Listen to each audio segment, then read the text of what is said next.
સ્વામિનારાયણ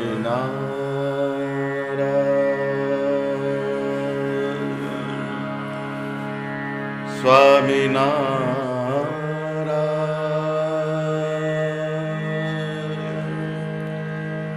સ્વામિનારાયણ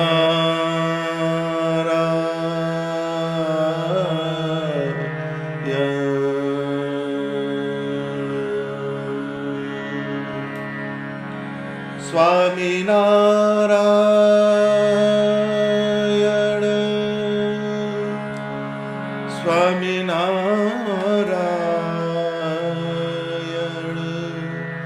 સ્વામિનારાયણ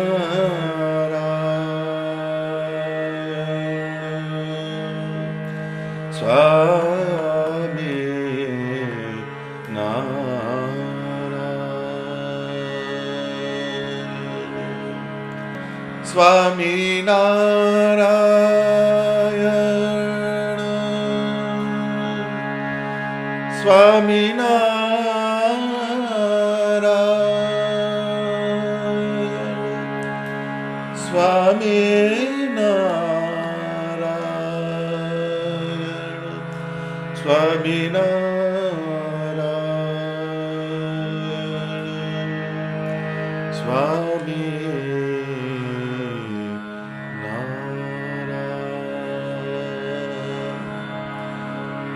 સ્વામિનારાયણ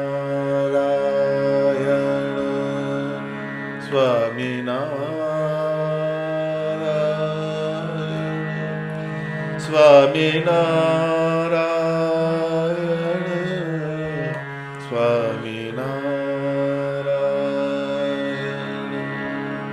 સ્વામિનારાયણ સ્વામિનારાયણ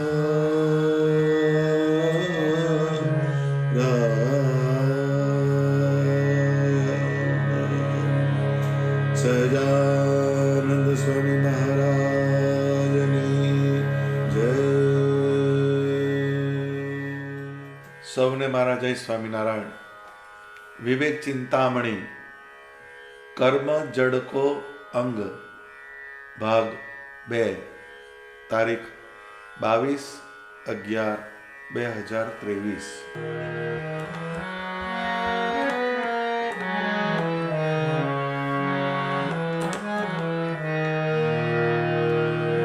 असद ग्रंथ के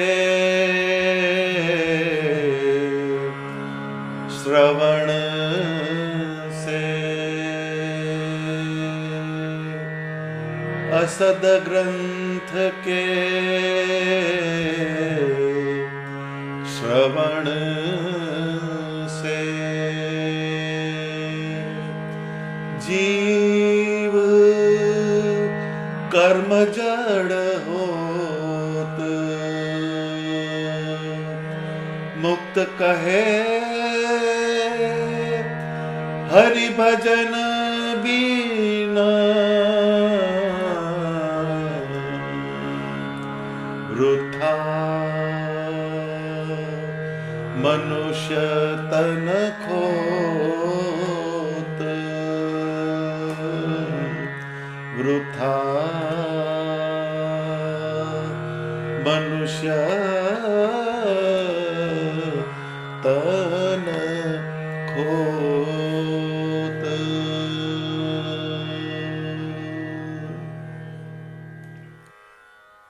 ભગવાને 5 જ્ઞાનેન્દ્રિયો ફિટ કરી આપણા શરીરમાં.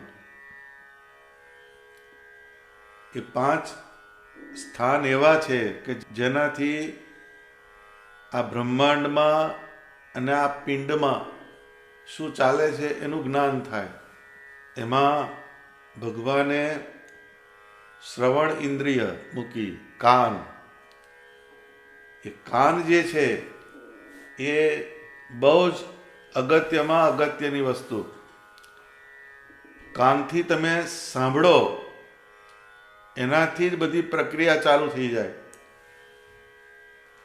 કોઈને ગાળ દેવાનું મન થઈ જાય, કોઈની પ્રશંસા કરવાનું મન થઈ જાય, એનું કારણ શ્રવણ છે. કોઈ માણસનું તમે સારું સાંભળો તો એનાથી તમને એનું સન્માન કરવાનું મન થાય, એને માન આપવાનું મન થાય, એને હાર ચડાવવાનું મન થાય, અને કોઈના દુષ્કર્મ તમે સાંભળો તો એનાથી તમને એના પ્રત્યે ધિક્કારની લાગણી જન્મે. એને જોઈને તમારી આંખો બદલાઈ જાય, તમારા તેવર બદલાઈ જાય. એનું કારણ એ શ્રવણ છે, સારું અને નરસું. તો અસદ ગ્રંથ કે શ્રવણ સે જીવ કર્મ જડ હોત. આ જીવ જે છે એની પાસે પોતાનું કોઈ મૌલિક વસ્તુ નથી, જ્ઞાન નથી, પરંતુ એને જેવો યોગ થાય એવી એની ગતિ થાય. તો અસદ ગ્રંથ, ગ્રંથ એટલે જેમાં બધું ગૂંથેલું હોય, ગ્રંથિત કરેલું હોય, બધું જુદું જુદું સાહિત્ય જેમાં સંપાદન કરીને મૂકેલું હોય એને ગ્રંથ કહેવાય. એ ગ્રંથના પણ બે પ્રકાર છે, એક સદગ્રંથ અને બીજા અસદ ગ્રંથ. સદગ્રંથ બધાએ સાંભળેલા, ગીતા, ભાગવત, પુરાણ, વેદ, ઉપનિષદ. પણ અસદ ગ્રંથ પણ સામે જ હોય. એ અનાદિકાળથી આ વસ્તુ ચાલી જ આવે છે, સત્યની સામે અસત્ય. તો સદગ્રંથ જે હોય એમાં સત્ય એવો આત્મા, સત્ય એવા પરમાત્મા, સદ્ધર્મ, નીતિ, કલ્યાણની વાત હોય. મતલબ જેનાથી જીવ સુખને પામે અને જીવનું કલ્યાણ થાય એવી વાતનું નિરૂપણ જેમાં કરેલું હોય એ સદગ્રંથ કહેવાય. અને અસદ ગ્રંથ જે હોય એમાં પરમાત્માનું અસ્તિત્વ, પરમાત્માના અસ્તિત્વને જ પહેલો ના સ્વીકારે. પરમાત્મા છે જ નહીં, જે કંઈ બધું થાય છે તો કર્મથી થાય છે, આપણા પુરુષાર્થથી થાય છે એવી વાત તમને ઠસાવે. સામર્થ્ય, ભગવાનનું જે સામર્થ્ય એને ના માનતા હોય, અને ભગવાન સર્વ કારણના પણ કારણ છે એનો નિષેધ કરતા હોય. આવા જે વિચાર અને જે એના વચન અને જે સદાચાર અને નીતિથી વિરુદ્ધ હોય, જે સદાચાર કીધો હોય તો એમ કે પાપ પુણ્ય કોને જોયા, જે છે બધું અહીંયા જ છે એમ કે સદાચારની વાત ના કરે, નીતિની વાત ના કરે. નીતિની વાત કરો તો કે આ બધા માંસાહારી લોકો સુખી જ છે ને, એમને ક્યાં દુઃખ પડે છે, એટલે નીતિ વીતિ કેવું છે નહીં, આપણો સ્વાર્થ સાધવાનો. એ નીતિથી પણ વિરુદ્ધ હોય. અને લોકમાં પ્રતિપાદન કરેલો સદાચાર, સદ આચરણ એનાથી એ વિરુદ્ધ ચાલતા હોય એ અસદ ગ્રંથ કહેવાય. તો સદગ્રંથ અને અસદ ગ્રંથ બે પ્રકારના ગ્રંથો હોય છે. એના પ્રમાણે એ જે જેનો યોગ કરે એવી એની ગતિ થાય. તો જે ગ્રંથમાં ભગવાનના આશરાની વાત ના હોય, વાતો બધા કરે, પરમાત્મા સચરાચર છે, વ્યાપક છે, બધી વાત કરે, પણ પરમાત્માનો આશ્રય કરવાનો, એનું ભજન કરવાનું, ભજનની વાત જ ના હોય એની અંદર, એબ્સ્ટ્રેક્ટ વાત હોય બધી. જેમાં ભજનની વાત ના હોય એવા અસદ ગ્રંથ, એની વાત સાંભળીને માણસ જડ બની જાય, કર્મ જડ થઈ જાય. કેવળ કર્મથી જ બધું થાય છે. એ કર્મની જડતા એના જીવની અંદર પેસી જાય. એટલે પુણ્ય, દાન, સત્કર્મ, વ્રત, તપ, કોઈ સારી ક્રિયા, યજ્ઞ યાગાદિ ક્રિયા, એ આ બધી સત્વગુણ સંબંધી ક્રિયાઓ, એ ભગવાનમાં જોડનારી ક્રિયાઓ છે. એમાંથી એ છૂટો પડે અને એનો જીવ એ સત્ક્રિયાને વિશે જોડાય નહીં. કેમ કે કોક અસદ ગ્રંથનું એને શ્રવણ કરી લીધું, એટલે એ બાજુ જતો નથી. કેવળ કર્મમાં જ જે વ્યસ્ત રહે, કર્મ જ કરે જાય, કર્મ જ કરે જાય, કર્મથી બહાર કશું છે જ નહીં. જિંદગીની અંદર કામ કરવાનું, પૈસા કમાવાના, વ્યવહાર ચલાવવાનો, ધંધો ચલાવવાનો, આટલે સુધી જાય, એ આગળ ચાલે નહીં. એટલે એ માણસ રજોગુણી બની જાય. રજોગુણ, રજમાંથી જે ઉત્પન્ન થયું એની પાછળ જ એની વૃત્તિ લાગેલી હોય. એટલે એ રજોગુણ પ્રધાન એનું જીવન થઈ જાય. એની વૃત્તિ જ કાયમ એ બાજુ હોય. જેમ આપણી જાડી કહેવત છે કે સુથારનું મન બાવળીએ, સુથાર જ્યાં જાય ત્યાં લાકડું કઈ સારું છે, કઈ લાકડું સારું છે, એ બાજુ એની વૃત્તિ હોય. એમ રજોગુણી જે હોય એ મને ક્યાંથી અર્થ ઉપાર્જન થશે એમાં જે ગૂંચાયેલો રહે. એટલે એ રજોગુણની માત્રા જેમ જેમ વધતી જાય એટલે માણસ તમો ગુણ તરફ ચાલવા મળે. આ બહુ જોવા જેવી વાત છે, સમજવા જેવી વાત છે. રજોગુણ બહુ ડેન્જર. એ રજોગુણ વધતો જાય તો એ તમને વિવેક ભૂલાવી દે અને મોહમાં નાખી દે અને તમને ખોટી વસ્તુ પાછળ એ ખેંચી જાય. એ તમોગુણ જ્યારે વ્યાપે ત્યારે જીવમાં અંધકાર છવાઈ જાય. અંધારું, જેમ અંધારું હોય એમાં કશું દેખાય નહીં. જેમ આપણે ઘરમાં જ રહેતા હોઈએ પણ લાઇટ જાય, આખા ગામની લાઇટ જાય તો ઘરમાં અંધારું થઈ જાય. અને કે હમણાં બેસી રહો થોડી વાર, લાઇટ આવે પછી ઊભા થજો એમ કહે છે. કેમ? તો કે પડે હેઠો, અથડાય ગમે તે જગ્યાએ, અંધારું થઈ ગયું. એમ આ દેહરૂપી ઘર છે આપણું, એમાં તમોગુણ વ્યાપે એટલે બધી વસ્તુ હોય પણ દેખાય નહીં. મંદિર ના દેખાય, પૂજા ના દેખાય, મંત્ર ના દેખાય, શાસ્ત્ર ના દેખાય, સત્સમાગમ ના દેખાય, તીર્થસ્થાન ના દેખાય. કેમ? અંધારું વ્યાપી ગયું એટલે પછી અથડાય, જુદી જુદી જગ્યાએ એ અથડાય. જેમ ઘરની અંદર થાંભલા હોય, ટેબલ હોય, એમાં અંધારું થયું એટલે એને તમે અડો એટલે તમને એ અથાડા છે. તો એ ભગવાનનો યોગ એના તરફ તમને જવા દેતો નથી. એ તમોગુણ વ્યાપી ગયો. એ તમસ આપણને અંધકાર તરફ લઈ જાય, સત્વગુણ તરફ લઈ જતો નથી. એટલે એ પ્રમાદ અને મોહ અને ક્રોધ આ ત્રણ વસ્તુ તરફ લઈ જાય. એક પ્રમાદ એટલે બધું કાલ પર ઠેલે, આજે કરવાનું હોય તો આપણે કાલે જોયું જશે, એ પ્રમાદ થયો. પછી મોહ થઈ જાય, જુદી જુદી વસ્તુની અંદર મન લાગી જાય, બુદ્ધિ લાગી જાય, ચિત્ત લાગી જાય, એનો મોહ થાય. એ ભગવાનથી છોડાવે તમને. અને ત્રીજો ક્રોધ આવે. એ ક્રોધ, આ ત્રણ તત્વ પ્રમાદ, મોહ અને ક્રોધ એ તમોગુણના બેઝિક એલિમેન્ટ. તમોગુણ જેનામાં પેસે એમાં ત્રણ વસ્તુ પેસવા જ મળે. ધીરે ધીરે પ્રમાદ પેસે, પછી મોહ પેસે અને પછી ક્રોધ. ક્રોધ ક્યારે આવે? કે જેનો પ્રમાદી હોય એટલે વસ્તુ થાય નહીં, અને વસ્તુ માટે એને મોહ હોય, એ મોહ હોવાથી એ વસ્તુ એને પ્રાપ્ત થાય નહીં. તો એ જ્યારે વસ્તુ પ્રાપ્ત ના થાય એટલે માણસ ક્રોધ ઉપર જતો રહે. એ આ તમોગુણના લક્ષણ છે.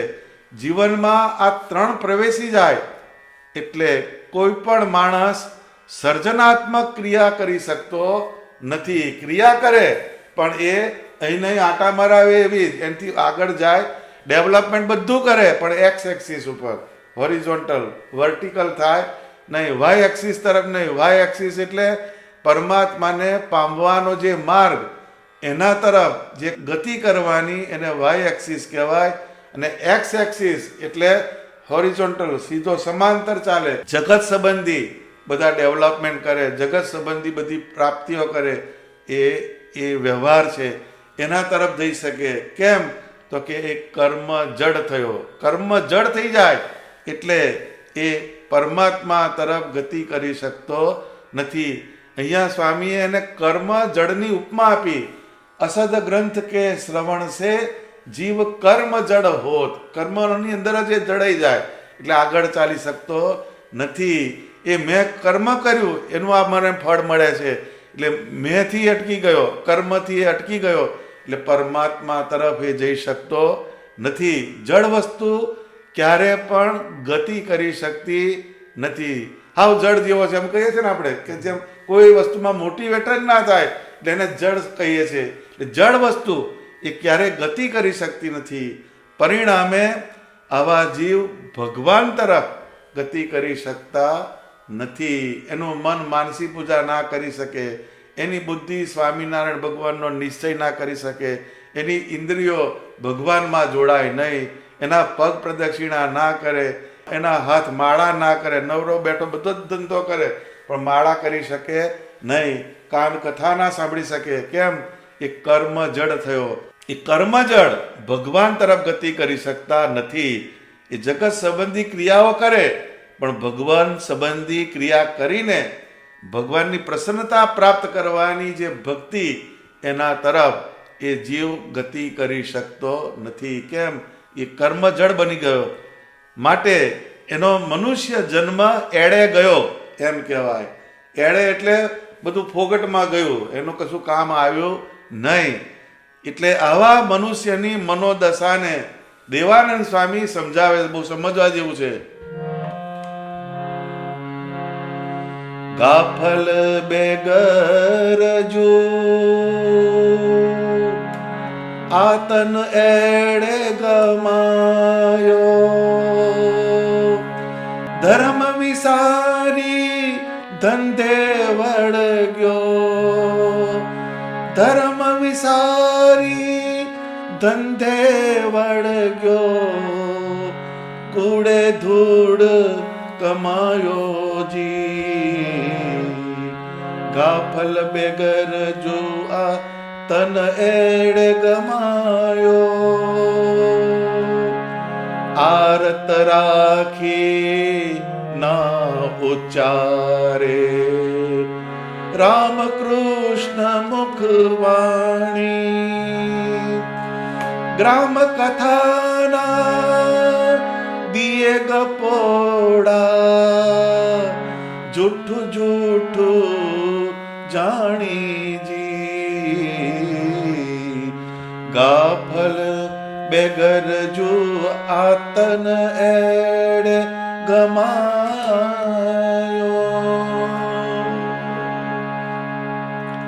સ્વામીનું ઓબ્ઝર્વેશન છે. ગાફલ બે ગરજુ આ તન એડે ગમાયો. ગાફલ એટલે શું? તો જાણપણાનો અભાવ, એ ગાફલ કહેવાય. કશું ખ્યાલ જ ના રહે. ગમે તે માણસ ગમે તે કહી જાય તો કે સાચું, ગમે તે માણસ તમને પ્રતીતિ કરાવે તો એ પકડાવે, સાચું માની લે. એ અવેરનેસ, જાણપણું, એનો જેનામાં સમન્વય ના હોય, એની ઉણપ હોય, એવા જીવને ગાફલ કહેવાય. બે ગરજુ એટલે શું?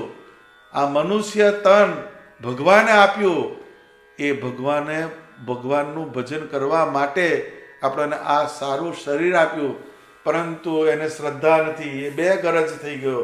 અને પરમાત્માને વિશે શ્રદ્ધા ના હોય અને પરમાત્માનો મહિમા સમજે નહીં અને ભગવાનમાં જોડાવાનો જે પ્રયાસ ના કરે, વિચાર ના કરે, એ બે ગરજુ કહેવાય. એટલે સત્સંગમાં મહારાજે કહ્યું ગરજવાન થઈને રહેવું. ગરજવાન એટલે શું? તો કે આ સત્સંગ એ કલ્પતરુ સમાન છે. મુક્તાનંદ સ્વામીએ કહ્યું કે કલ્પતરુ સર્વના સંકલ્પ સત્ય કરે, પાસે જઈ પ્રીત શું સેવે જ્યારે. આ સત્સંગ છે કલ્પતરુ સમાન છે. એમાં સ્વામિનારાયણ ભગવાનની મૂર્તિ, એમના શાસ્ત્રો, એમના સત્પુરુષો, એમના લીલા ચરિત્રો, એનો યોગ કરીએ તો આપણા જીવનું કલ્યાણ થાય. આવી એક અંદરથી એક ગરજ રાખવી પડે, એ થતી નથી. એટલે એમ કે આ તન એડે ગમાયો. આ શરીર જે છે એ કશું કર્યા વગર જતું રહ્યું, એનો કશો ઉપયોગ ના થયો. ધર્મ વિસારી ધંધે વળગ્યો, કૂડે ધૂળ કમાયો. ધર્મ છોડી દીધો, ધર્મ ભૂલી ગયા. જઈએ છીએ હવે સત્સંગમાં, આટલા વર્ષ તો સત્સંગ કર્યો, એમ અંદર પેસી જાય. ધર્મ વિસારી ધંધે વળગ્યો, કૂડે ધૂળ કમાયો. છેલ્લે પ્રાપ્તિ શું થઈ? તો કે ધૂળ કીધી એને. ધૂળ કેમ? તો કે ધૂળમાંથી ઉત્પન્ન થાય અને ધૂળમાં જતું રહે. આપણને ખ્યાલ ના આવે, પરંતુ રૂપિયાની નોટોની થપ્પીઓ હોય, ડોલરની થપ્પીઓ હોય, પાઉન્ડની થપ્પીઓ હોય, પણ એક આંચકો આવે, કેટલા 22 પોઈન્ટનો કે એવો કંઈક આવે છે આંચકો. એક આંચકો આવે, બધું ધૂળ ભેગું થઈ જાય, કશું તમારા હાથમાં આવે નહીં. એ ધૂળ કહેવાય. કેમ કે ધૂળમાંથી ઉત્પન્ન થયું ને ધૂળમાં ગયું. પણ તમને સ્વામિનારાયણ ભગવાનની મૂર્તિનો નિશ્ચય હોય, એમના વચનનો તમે અનુસરણ કર્યું હોય અને તમારું ચિંતન સ્વામિનારાયણ ભગવાનમાં હોય અને તે વખતે ધરતીકંપ થાય તો તમે ધૂળમાં જાઓ નહીં, તમારી ગતિ પરમાત્માના ધામ તરફ થાય. આટલો જ ફેર. પેલા જગતની વસ્તુ એ કમાયો, પણ છેલ્લે કચરો એ દૂર થાય. આરત રાખી ના ઉચ્ચારે રામ કૃષ્ણ મુખ વાણી. આરત એટલે ભગવાનના સ્વરૂપમાં પ્રેમ લાવીને એક કોઈ દિવસ એમ કે ભગવાનની ધૂન ના કરે, ભગવાનના કીર્તન ના બોલે, એ ભગવાન રામ કૃષ્ણ મુખવાણી ભગવાનના નામનો ઉચ્ચાર ના કરે, ગ્રામ કથાના દિયે ગપોડા, જુઠ્ઠે જુઠ્ઠું જાણી. પાછો ગ્રામ કથા એ બહુ મોટી કથા છે, 5મો વેદ. એ ગામને બધી કુંડળીઓ ત્યાં ખુલે ઓટલા ઉપર, એનો સભા મંડપ ગામે ગામ હોય છે. ચોરા હોય, અત્યારે ચોરા બંધ થઈ ગયા, પણ અત્યારે બીજા ચોરા થયા પાછા વોટ્સએપના, એ મોબાઈલ ચોરા છે. એટલે ગ્રામ કથાના દિયે ગપોડા, ગપોડા એટલે ગપ્પા, એમાં કશું હોય નહીં, એને ગપોડું કહેવાય. ને એનો સબ્જેક્ટ કયો કે ગ્રામ કથા, તો એમાં કશું હોય નહીં, એના ગપોડા. પાછો અંદરથી બધું જાણે, જૂઠે જૂઠું જાણી, અંદર ખબર પડે કે આ ખોટું છે, તો પણ એમાંથી એ છૂટી શકતો નથી. આ કર્મજળ જે છે એની આ ભાવદશા કીધી સ્વામીએ. એ કર્મજળ જે કેવા હોય તો કે આ કર્મજળ કહેવાય. એ કર્મજળથી છેટા રહેવું પડે. અને એ એમ કે મુક્ત કહે હરિ ભજન બિન વૃથા મનુષ્ય તન ખોયો. જો એટલે જે આ દેહ જે ભગવાને આપ્યું, એ ભગવાનનું ભજન કરીને ભગવાનના ધામમાં આ જીવ જાય, એના માટે આ મનુષ્યનો દેહ જે પરમાત્માએ આપ્યો, પરંતુ એ આપણને એ બાજુ જવા દેતા નથી. કારણ કયું તો કે માણસ કર્મ જડ થઈ ગયો. અને એવું કંઈક એને સાંભળ્યું, કયું અસદ શાસ્ત્રનું શ્રવણ એને સાંભળ્યું, એના કારણે એ વસ્તુ એને અંદર પેઠી. તો સ્વામિનારાયણ ભગવાને આ બધી વસ્તુનો અનુસંધાન કરાયું આ જીવને, અને પછી એ જીવને એ માર્ગમાંથી કાઢીને પરમાત્મા તરફ લઈ ગયા. તો આ વાતને કાયમ પકડી રાખવાની.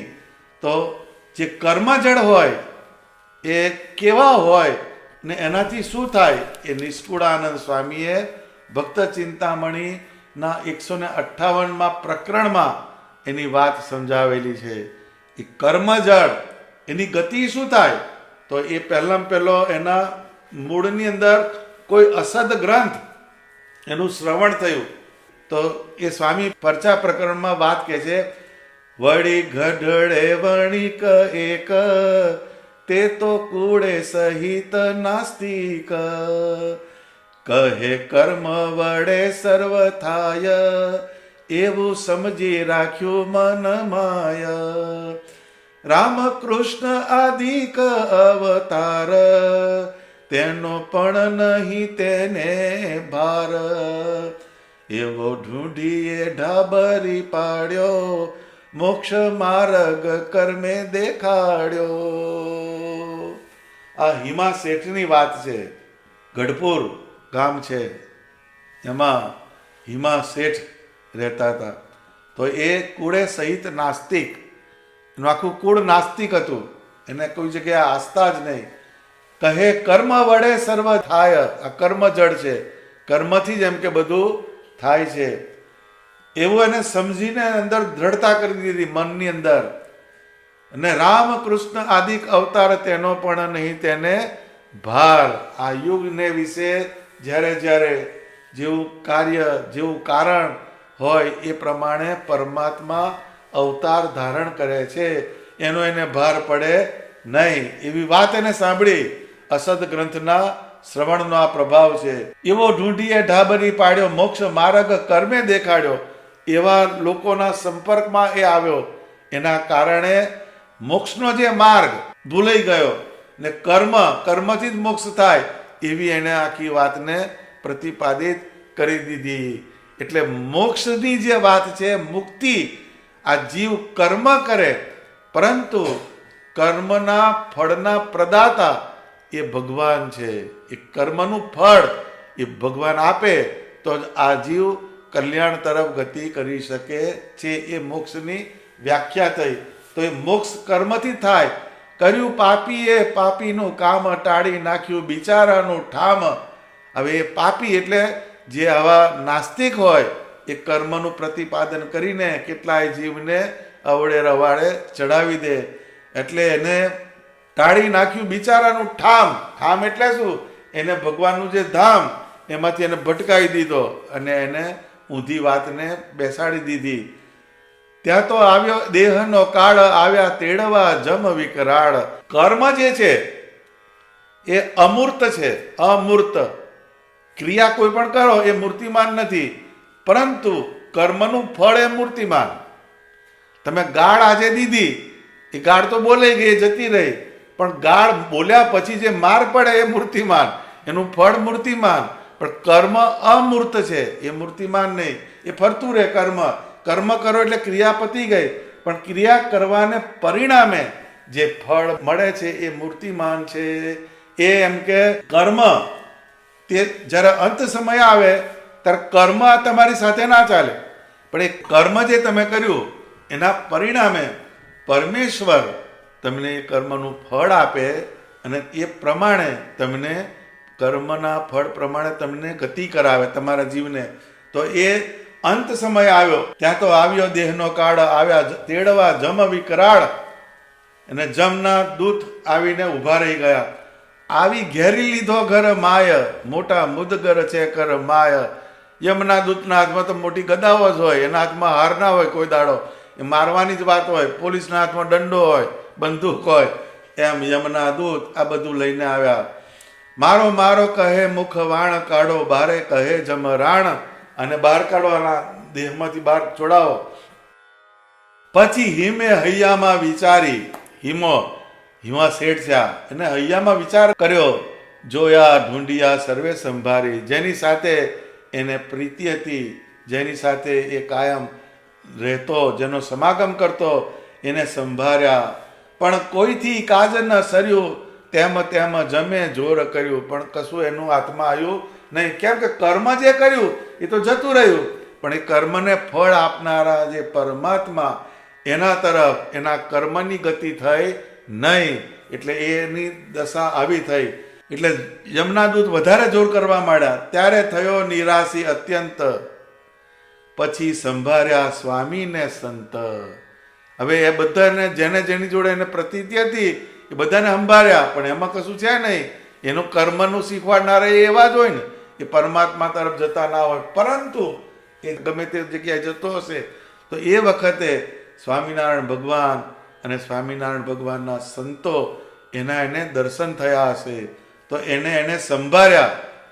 કરતા ચિંતાવણી ચિત્ત માઈ, આવ્યા સંતને મહારાજ ત્યાંય. જોઈએ એને થોડુંક ઝાંખી થઈ ગઈ છે ટ્રેલર, એને સંભાળ્યા તો એના સંત અને સ્વામિનારાયણ ભગવાન એને સંભાળ્યા, એટલે એ ભગવાન ત્યાં પ્રગટ થયા.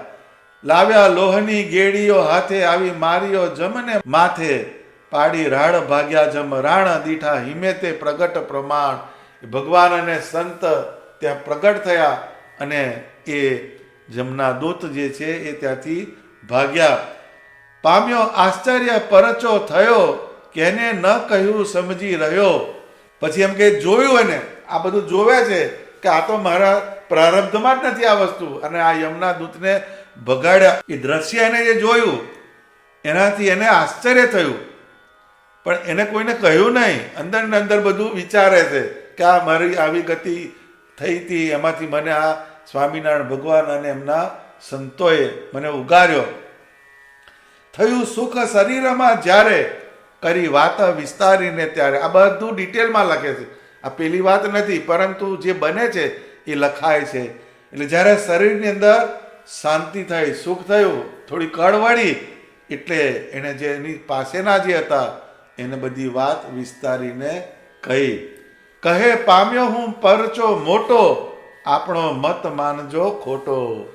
એટલે એમ કે મને બહુ પરચો મોટો મળ્યો, આપણે જે ખોટે ભરાયા છે કર્મ કર્મ કર્મ, પણ એમ કે એ વસ્તુ ખોટી છે.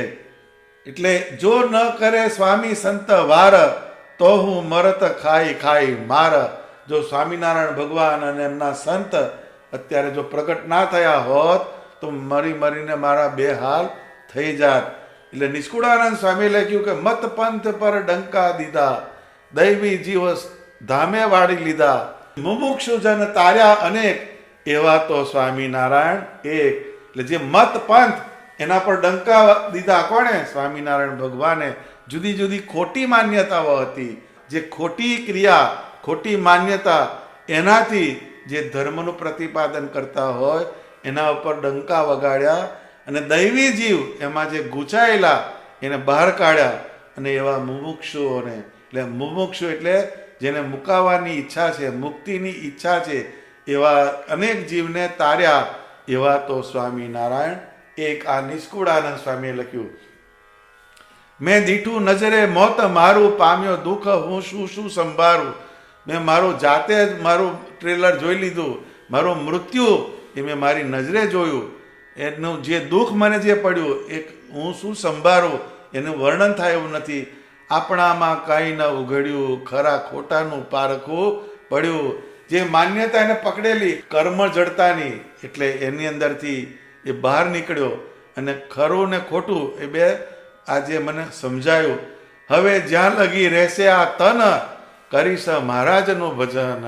જ્યાં સુધી મારું શરીર રહેશે ત્યાં સુધી હું શ્રીજી મહારાજનું ભજન કરીશ. એમ પરચાનો નહીં આવે પાર, થાય હંમેશા હજારો હજાર. નિષ્કુળાનંદ સ્વામી કહે છે આવા પરચાનો તો કોઈ પાર નથી, હજારે હજાર પરચા થાય છે. જેમ છે તેમ કહ્યું મેં જન, સત્ય માનજો મારું વચન. જો આ લખે છે છેલ્લે એન્ડોર્સ કરે છે સ્વામી, નહીં તો આ તો અમાય સંશય કરે, આ તો આવું તો હોતું હશે, નવરા બેઠા લખે જાય. પણ એમ કે જેમ છે એમ જ મેં કહ્યું છે, સત્ય માનજો મારું વચન. આજે મારા વચન લખ્યા આ ગ્રંથની અંદર, એને સત્ય માનજો. હશે સત્યવાદી સંત જેહ, સત્ય માનસે મનમાં તેહ. જે સત્યવાદી હશે, જે સત્યને બોલનારા હશે અને સત્ય તરફ જેની શ્રદ્ધા હશે એવા અને માનશે, એને સત્ય માનશે, એમાં કોઈ જાતનો સંદેહ નથી. પછી હશે દુષ્ટ, દંભી ને નાસ્તિક.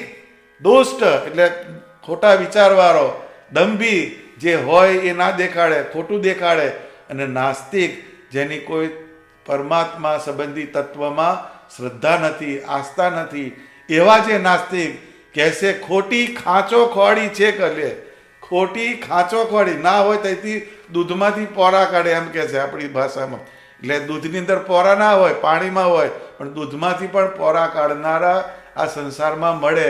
એમ આ સત્ય વચન, સત્ય શાસ્ત્ર, એમાંથી પણ નાસ્તિક હોય, દંભી હોય, દુષ્ટ હોય, એને ગમે તે ખાંચા વાંચા કાઢી અને એને ખોટું પ્રતિપાદિત કરે. તે તો ભોગવશે ફળ તેનું, નથી નિષ્કુળાનંદને એનું. જો એ સ્વામી કહે છે એ જો આવું કરશે તો એનું ફળ પોતે ભોગવશે. નિષ્કુળાનંદ સ્વામી કહે છે નથી નિષ્કુળાનંદને એનું, મને એની કોઈ પડવા નથી, એનું ભોગવશે. આ નિષ્કુળાનંદ સ્વામીએ ભક્ત ચિંતામણીમાં આ પરચો લખ્યો, પરંતુ એમાં જે કર્મજળ એ અસદ ગ્રંથના શ્રવણથી કેવા થાય અને પરમાત્મામાં થોડોક પણ વિશ્વાસ મૂકે, પરમાત્માનો થોડોક પણ યોગ થાય તો એની શું ગતિ થાય છે એ વાતને નિષ્કુળાનંદ સ્વામીએ આ પરચામાં સંપૂર્ણપણે જણાવી છે. તો અસદ ગ્રંથ કે શ્રવણ સે જીવ કર્મ જડ હોત, મુક્ત કહે હરિ ભજન બિન વૃથા મનુષ્ય તન ખોત. આ પંક્તિમાંથી લેવાનું તત્વ કયું છે કે ક્યારેય આપણે કર્મ જડ થવાનું નહીં. કેવળ કર્મ કર્મ ને કર્મ એ આપણા જીવનનો ધ્યેય હોવો જોઈએ નહીં, પરંતુ વ્યવહાર સંબંધી કર્મ કરીને પરમાત્મા સંબંધી કર્મ કરવાની ટેવ પાડવી પડે. અને વ્યવહારની અંદર પણ આપણને કોઈ સક્સેસ મળે, આપણને કોઈ પ્રાપ્તિ થાય, બહુ મોટો પ્રોફિટ થઈ જાય તો આપણે આપણો કોલર ઊંચો કરી લેવાનો નહીં. આ પરમાત્માની કૃપાથી, પરમાત્માની દયાથી આ મને ધનની પ્રાપ્તિ થઈ છે, આ કીર્તિની પ્રાપ્તિ થઈ છે, આબરૂ મને મળી છે, એ પરમાત્માની આપેલી છે. નહીં તો એના પર જો પણ આપણે આપણી મૂછ મરડીએ તો એ કર્મ જડ જ કહેવાય. કેમ કે કર્મ ફળ પ્રદાતા ભગવાન છે. એટલે ક્યારેય આપણે આપણું જે જીવન જે છે, મનુષ્યનું શરીર, બધી જે ક્ષણો ભગવાને આપણને આપેલી છે એનો ઉપયોગ ભગવાન સંબંધી ક્રિયામાં કરવાની, નહીં તો વૃથા મનુષ્ય તન ખોટ. આ મનુષ્યનું જે શરીર એ ખોટું આપણું એળે ગયું. એ દેવાનંદ સ્વામીની જે વાત, ગાફલ બે ગરજુ આ તન એળે ગમાયો. એટલે ગાફલ નહીં રહેવાનું અને બે ગરજુ થવાનું નહીં. અને એ ભગવાને આપણને આ મનુષ્યનો દેહ આપ્યો, એનો સદુપયોગ કરીને આને આ જન્મે મારે ભગવાન સ્વામિનારાયણના ધામમાં પહોંચવું છે એવો ઠરાવ કરવાનો ને એવા નિશ્ચય સાથે ભગવાન સ્વામિનારાયણની ભક્તિ, સ્વામિનારાયણ ભગવાનની ઉપાસના, એમનામાં પતિવ્રતાની નિષ્ઠા બેસાડવાની અને સ્વામી સેવક ભાવની દ્રઢતા કરવાની અને ભગવાનના ધામમાં જવાના વિચાર, ભગવાનના ધામમાં જવાના કર્મ એ આપણે કરતા રહેવાનું. તો જ આપણા ઉપર ભગવાનની પ્રસન્નતા થાય. સહજાનંદ સ્વામી મહારાજની જય.